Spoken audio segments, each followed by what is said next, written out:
ह्या वर्षी खरोखर सांगतो तुम्हाला, हा ब्लॉग तुम्ही मिस करूच नका। हर हर महादेव।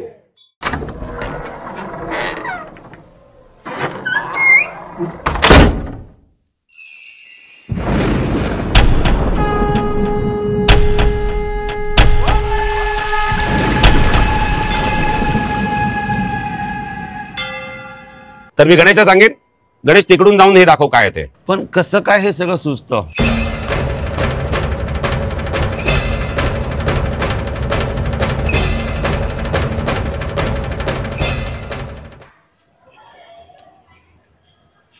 माझ्या अंगावर आहे ना येतोय काटा। आता तुम्हाला प्रश्न पडला असेल की अंगावर काटा काय येतोय बाबा। मी आता आतमध्ये जाऊन आलो आणि दर्शन देखील घेऊन आलो आणि ना ह्या मंडळात येऊन, म्हणजे आपण कुठे उभे आहेत ते तुम्हाला दाखवतो। श्री इच्छापूर्ती गणेशोत्सव मंडळ हे माझं 3रं वर्ष आहे इकडे येण्याचं आणि मी ह्यांच्या फॅमिलीचाच एक मेंबर झालोय, तुम्ही असं बोलू शकता। ह्या वर्षी खरोखर सांगतो तुम्हाला, हा ब्लॉग तुम्ही मिस करूच नका। हा ब्लॉग मी पुन्हा रिपीट करतो, हा ब्लॉग तुम्ही मिस करूच नका। कारण की ना का माहिती आहे का, माझ्या पुन्हा अंगावर काटा आला। कारण की इथे जे सजावट बनवलंय, म्हणजे मंडपाच्या आतमध्ये आपण जाऊ आणि जे दृश्य तुम्ही बघणार आहेत ना, ते बघून तुमच्या देखील, आता तुम्ही ब्लॉग बघताय, तुमच्या देखील अंगावर काटा येणार आहे। असं काही दृश्य तुम्हाला पाहायला मिळणार आहे आणि ह्या मंडळामुळे माझी एक इच्छा देखील पूर्ण झाली आहे। मंडळाचं नाव पण काय, श्री इच्छापूर्ती गणेशोत्सव मंडळ। तर ती काय इच्छा आहे, आतमध्ये काय आहे, यासाठी ना आपण आज जाऊया। तुम्ही फक्त बघतच राहा, या आतमध्ये।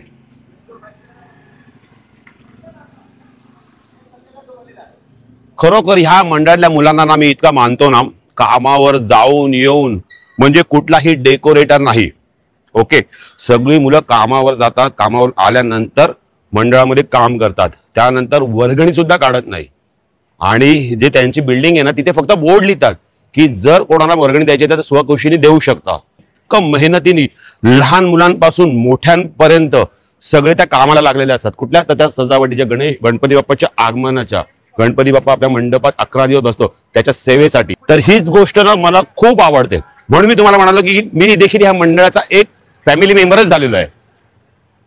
आणि समोर आहेत तिकडे, तिथून आपल्याला जायचंय, या आपण जाऊया। आज पाऊस देखील भरपूर पडलाय ना, जे तुम्ही आता पाहणार आहेत ना, तुमच्या अंगावर काटा नक्की येणार।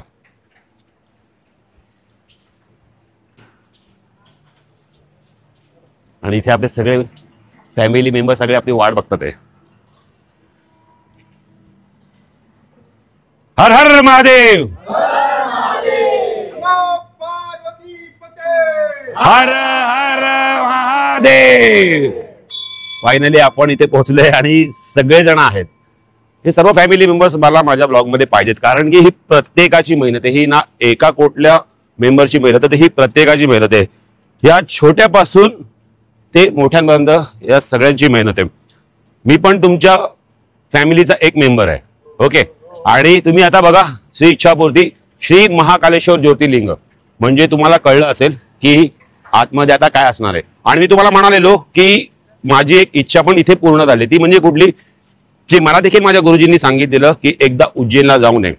आणि जो आपला कॅमेरामन आता आहे गणेश, त्याला देखील आमचं व्हॉट्सअपवर हे चालू होतं की उज्जैनला कधी जायचं, उज्जैनला कधी जायचं। ओमकारने मला मेसेज केला, फोन केला सॉरी, आणि मला सांगितलं दादा यावर्षी कुठे आहेस, यावर्षी आपण उज्जैन बनवलंय। मी काही एक विचार नाही केला, मी बोललो मी येतोय। आणि इथे येऊन आता मला उज्जैनमध्ये, म्हणजे तिकडचं मंदिर आहे, तिकडे तर जायला नाही मिळालं अजून, पण इकडे येऊन मला आता दर्शन होत आहे। तर आता आपण काय करूया, आज जाऊया आणि बघूया हे मंदिर कसं बनवलंय, त्याच्या मागची मेहनत काय आहे ती इन डिटेल मध्ये बघूया या आतमध्ये।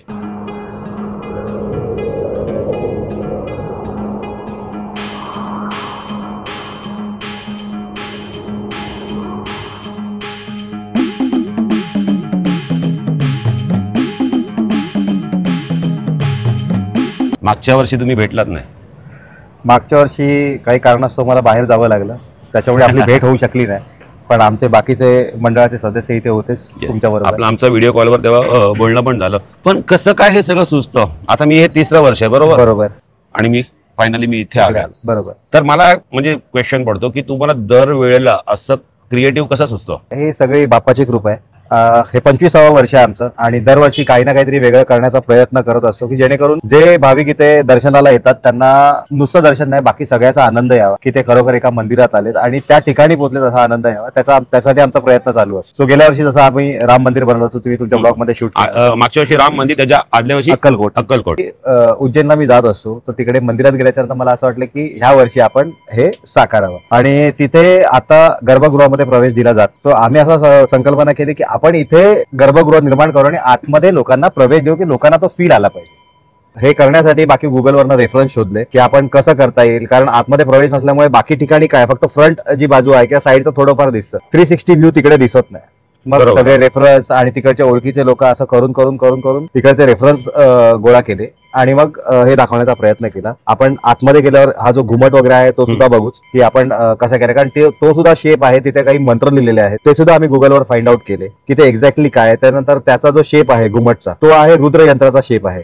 तर तिकडच्या एका पुजाऱ्याला मी भेटलो, त्याला विचारलं, म्हटलं हे एक्झॅक्टली काय आहे वरती, तर त्यांनी सांगितलं की हा हे रुद्र यंत्र आहे. मग तिकडनं लिंक लागली आणि मग तिकडनं आम्ही हे सगळं कनेक्ट करत गेलो. हे जे तुम्ही जेवढं काही बघतात ना, हे ना कुठल्या डेकोरेटरनी ना कुठल्या इलेक्ट्रिशियननी, हे जे सर्व मुलं आहेत ना, हे कामावर येऊन नंतर हे किती तरी पण वेळ लागला हे सर्व बनवायला? 3 महिने. 3 महिने म्हणजे 3 महिने हे सर्व वेळ लागला आणि कामावर येऊन ह्या लोकांनी हे सर्व काम करतात.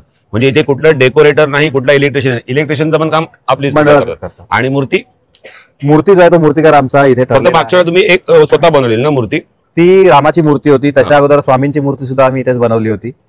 म्हणजे बघा, फक्त ह्या वर्षी सुद्धा हे नंदी जे आहे तो इथेच बनवलेला आहे, शिवलिंग आपण इथेच बनवलेलं आहे, सगळं काही इथेच बनवलेलं आहे. इकडे आहे ना, मला ही एक गोष्ट चांगली वाटते ना, लहान मुलांपासून ते मोठ्यांपर्यंत सगळे इथे स्वतःहून येतात, त्यांचे फॅमिली मेंबर्स आहेत ना ते स्वतःहून पाठवतात. तर ही एक मंडळाच्या ही गोष्ट चांगली आहे. आणि आता मी तुम्हाला बाहेरून पुन्हा दाखवणार आहे सिनेमॅटिक शॉट घेऊन, पण आता एक वरती जरा कॅमेरा कर रे, इकडनं नाही दिसणार, तर इथून दिसणार नाही जे काय तुम्हाला दाखवता येतं. तर मी गणेशला सांगेन, गणेश तिकडून जाऊन हे दाखव काय ते. आणि ज्यांनी पण हे जे बघितलंय ना आणि तुम्हाला काय दिसतंय हे तुम्ही कमेंट करून सांगायचंय आता कमेंट बॉक्स मध्ये. तर हे पताका आहे आणि ह्या पताक्यामध्ये काहीतरी लिहिलेलं आहे, पण तुम्हाला काय कुठला शब्द दिसतोय ना तो तुम्ही कमेंट करून मला खाली सांगायचंय. आणि हे बनवण्यामध्ये आता आपल्याला वाटतं सोपं, त्यामागे पण काय कॅल्क्युलेशन आहेत ना ते सांगतील. त्याच्यासाठी अगोदर पूर्ण ह्याचं एक मॅपिंग करावं लागतं, एक्सेल मध्ये बनवावं लागतं की हे कसं दिसेल, त्याची सेटिंग करावी लागते. मग प्रत्येक आडवी लाईन, उभी लाईन ह्याच्यामध्ये कुठचे पताके कसे लागतील हे सेट करावं लागतं. ते एकदा कम्प्युटरवर सेट झालं की त्याच्यानंतर आमची दुसरी टीम बसते, ती लोक ते कॉम्बिनेशनचे पताके लाईन नुसार सिक्वेन्स नुसार मांडतात, ते सगळ्या रोज रेडी ठेवतात. त्याच्यानंतर मग ज्यावेळेला फायनल पार्ट आपल्याला लावायला इथे वरती जेव्हा सेट करायचे असतात, एक टीम असते जी खाली पताके चिटकवते त्या सिक्वेन्सने, जण असतात ते क्रॉस चेक करतात की ही लाईन एक्झॅक्टली सेम आहे की नाही, आणि त्याच्यानंतर मग ती लाईन वर चढते. आणि त्याच्यासाठी 2-3 जण वरती असतात, सतत ते मान वर करून करत असतात. त्रासदायक काम आहे. हे करण्यासाठी आमच्या 2 नाईट गेलेत कम्प्लीट. म्हणजे विचार करा, ह्या डिटेलिंग गोष्ट आता आपल्याला वाटतं की फक्त प्रिंट काढून आणली आणि ते पटकन चिटकवलं, पण त्याला खूप मॅपिंग करावी लागतं. आता त्यांनी मला दाखवलं सुद्धा ते कसं करतात, ती मॅपिंग वगैरे कशी करतात ते, म्हणून आपल्याला बघायला छान वाटतं, पण ते बनवायला तेवढंच डिफिकल्ट आहे. थोडंसं त्याला खूप क्रिएटिव्ह माइंड पाहिजे त्यासाठी. तर आता आपण काय करूया, आज जाऊया.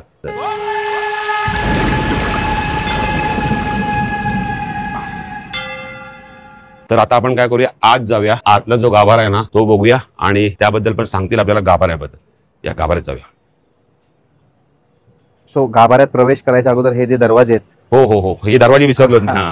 हे जे एंट्रीचे दरवाजे आहेत ह्याच्यावर सुद्धा हे वेगवेगळे सिम्बॉल्स आहेत.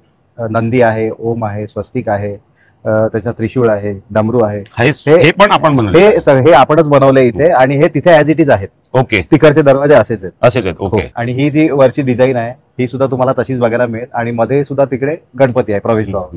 म्हणजे जेवढे तुम्हाला रेफरन्स मिळाले ते तुम्ही इथे जेवढे रेफरन्स मिळाले त्यावरनं जे काही दिसलं ते बनवण्याचा प्रयत्न केलेला आहे. दरवाजे पण सुंदर आहेत. आणि जेव्हा आपण आतमध्ये गाभाऱ्यात येतो तेव्हा गाभारा असा काही आहे. आता मी तर काय उज्जैनच्या मंदिरात जाऊन आलो नाहीये, मला जायचंच आहे, पण गाभाऱ्यात तिथे एंट्री कोणालाच नसते ना. नाहीये, बंद केलंय आता. गाभाऱ्यात तिथे कोणालाच एंट्री नसते, बंद. पण त्यांनी कसं गुगलच्या म्हणजे नेटवरून त्यांनी रेफरन्स काढले आणि तसंच बनवण्याचा प्रयत्न केलेला आहे. तर आपण एकदा वरती पण दाखवूया. वरती तर तुम्ही बघू, ते वरती काय, वरती जे आहे त्याचा जो आकार आहे तो रुद्र यंत्राचा आहे. रुद्रयंत्र पूर्ण घुमट जो आहे तो रुद्रयंत्र आकाराचा आहे. त्याच्यासाठी पण तिकडच्या एका पुजाऱ्याला मी भेटलो होतो आणि त्यांना विचारलं हे एक्झॅक्टली काय आहे म्हणून. तर त्यांनी मला सांगितलं हे जे आहे रुद्रयंत्र आहे. रुद्रयंत्र आहे आणि त्याचे मंत्र लिहिलेले. सो हे जे मंत्र आहेत हे स्टेप बाय स्टेप मंत्र आहेत आणि हे सुद्धा मंत्र तुम्ही गुगलवर बघितला तर फक्त तुम्हाला एखाद दुसरा कुठेतरी दिसतो, बाकीचे मिळत नाहीत. ओके. आणि मग ते गुगलवर टाकून शोधण्याचा प्रयत्न केला आणि त्याच्यानंतर मग एक एक मंत्राची लिंक लागली. अच्छा. सो हे जे आहे शिवनमस्कार मंत्र आहेत जे फर्स्ट स्टेपला तुम्हाला दिसत आहेत ह्याच्यामध्ये. सेकंड स्टेपला 12 ज्योतिर्लिंगाची नाव आहे, ते स्तोत्र आहे 12 ज्योतिर्लिंगाचं. आणि थर्ड स्टेपला जो आहे तो शिव अभिषेक स्तोत्र आहे. अच्छा. आणि त्याच्यानंतर हे जे सगळे पाकळ्या आहेत त्याच्यावर आम्ही ओम नमः शिवाय टाकलेला आहे आणि रुद्र यंत्राचा जो आकार आहे हा असाच असतो. अच्छा. तिकडे पण असाच. आणि हा जो घुमट आहे हा घुमट आमचा सेट होत नव्हता, ह्याच्यासाठी पण आम्हाला 2 दिवस पूर्ण द्यावे लागले. अच्छा. आम्ही त्याच्यानंतर बोललो आज फायनल करायचा. रात्री 9 वाजल्यापासून ते सकाळी 6 वाजता हा आमचा घुमट वरती चढलेला आहे. आपण टेक्निकल आहे ना, म्हणजे कसं बसवणार आपण. हा अख्खा आम्ही पहिला बाहेर बनवलाय आणि त्याच्यानंतर हा पूर्णच्या पूर्ण आम्ही वरती सेट केलेला आहे. अच्छा. म्हणजे इथे पण टेक्निकली म्हणजे अख्खाच्या अख्खा घुमट त्यांनी बाहेर बनवला आणि वरती नेऊन ठेवला. तर त्या मेजरमेंट वगैरे जर खरोखर सांगतो मित्रांनो, तर तुम्ही इथे असतात ना तर तुम्हाला ही गोष्ट कळली असेल की ह्या मागे किती सारे परिश्रम आहेत. इकडच्या जे डिटेलिंग बघतील ना, कार्विंग वगैरे केलेली आहे, ज्या ज्या काही गोष्टी या लोकांनी हे स्वतः यांनी बनवले. मला हीच एक चांगली गोष्ट वाटते की डेकोरेटर वगैरे हे स्वतःच हे लोक इकडे बनवतात आणि त्यांचे 100% देण्याचा प्रयत्न करतात. आज आपण कुठे जॉबला जातो वगैरे आपल्याला नाही वेळ मिळत, पण इकडची लहान मुलांपासून ते मोठ्यांपर्यंत सगळे इथे आवडीने वेळ देतात. तर हीच मला खूप चांगली गोष्ट वाटते. हे जे सिम्बॉल्स आहेत गणपती बाप्पा आहे, गणपती बाप्पांचे हे सगळे सिम्बॉल्स आहेत. शुभ आणि लाभ, श्री, त्याच्यानंतर परशु. हा आपला कलश जो आहे हे आपण प्रत्येक शुभ कामाला आपला कलश, बरोबर. लाडू जे गणपतीला आवडतात, उंदीर मामा. सो हे सगळे जे आहे हे गणपतीचे सिम्बॉल्स हे सगळे तिथे आहेत. तिथे गणपतीची मूर्ती आहे, देवीची मूर्ती आहे आणि इथे जी आहे ही ब्रह्मांची मूर्ती. तर हे सगळे सिम्बॉल्स जे आहेत हे त्यांच्या रिलेटेड आहेत, शंकराचे रिलेटेड आहेत. सो ही शिवलिंग जे आहे तिकडचं हे सुद्धा असंच आहे, तसं बनवण्याचा प्रयत्न केला. थोडीफार डिझाईन इकडे तिकडे होऊ शकते, पण आम्ही शक्यतो तेवढंच डिटेल देण्याचा प्रयत्न केलेला आहे. म्हणजे हा जो नाग वगैरे तुम्ही बघितलात हे सगळं आपण इथे बनवलेलं आहे. त्याच्यात काही रेडीमेड असं नाहीये, हे सगळं आपण कार्विंग करून इथे बनवलेलं आहे. तर मित्रांनो, जर तुम्ही आतापर्यंत जर समजा तुम्ही देखील उज्जैनला गेला नसाल माझ्यासारखे, पण खरं सांगतो इकडे येऊन म्हणजे आम्हाला 1-1.5 तास झाला आम्ही फक्त बघतोय आणि ते बघून आहे ना खरोखर म्हणजे तुम्ही जर इकडे असेल तर तुम्हाला एक वेगळीच वाईब मिळाली असती. आता हे माझं 3रं वर्ष आहे, त्यामुळे मला तुमची मेहनत तर माहिती आहे, पण तुमच्या कॉन्सेप्ट दरवेळेला काय वेगवेगळे असेल ह्याची मला आयडिया नसते. हे पण जे काही बनवलं ना हे अप्रतिम आहे. आणि समजा इथे कोणाला दर्शनाला यायचंय तर आपला ऍड्रेस कसा यायचा इकडे? इथे तुम्हाला यायचं असेल तर ब्रह्मानंद सोसायटी, शिवाजी नगर, विलेपार्ले पूर्व, चामुंडा पॅराडाईजच्या जवळ हे लोकेशन आहे. म्हणजे गुगलवर जरी तुम्ही टाकलात चामुंडा पॅराडाईज तरी तुम्हाला इथे येता येईल. ह्याच्यामध्ये विशेषतः जर सांगायचं झालं म्हणजे ह्या जेवढ्या डिझाईन आहेत, ठीक आहे, ह्या दिसायला ही फुलं फार सिंपल दिसत आहेत. ह्याच्यामध्ये ही जवळजवळ 2000 फुलं एवढ्या जागेत.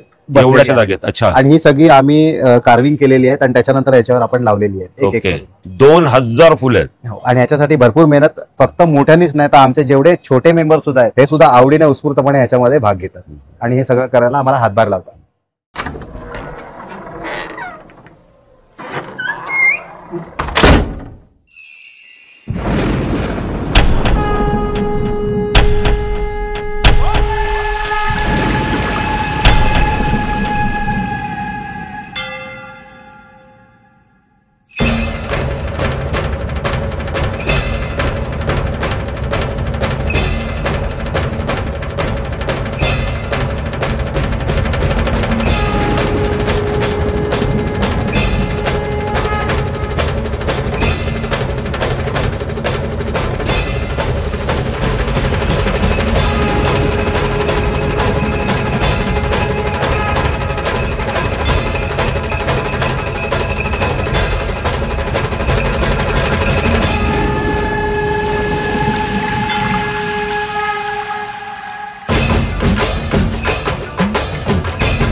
तर माझं नाव ओमकार पवार आहे. मी या मंडळाचा एक छोटा सदस्य आहे आणि माझ्यावर जे सगळे उभे आहेत ते पण आपले मंडळाचे सदस्यच आहेत. हे आपलं मंडळ आहे, त्याप्रमाणे आपण सगळ्यांना ट्रीट करतो. आता आम्ही इकडे जे आहे ना एकत्र मिळून सगळं डेकोरेशन करतो.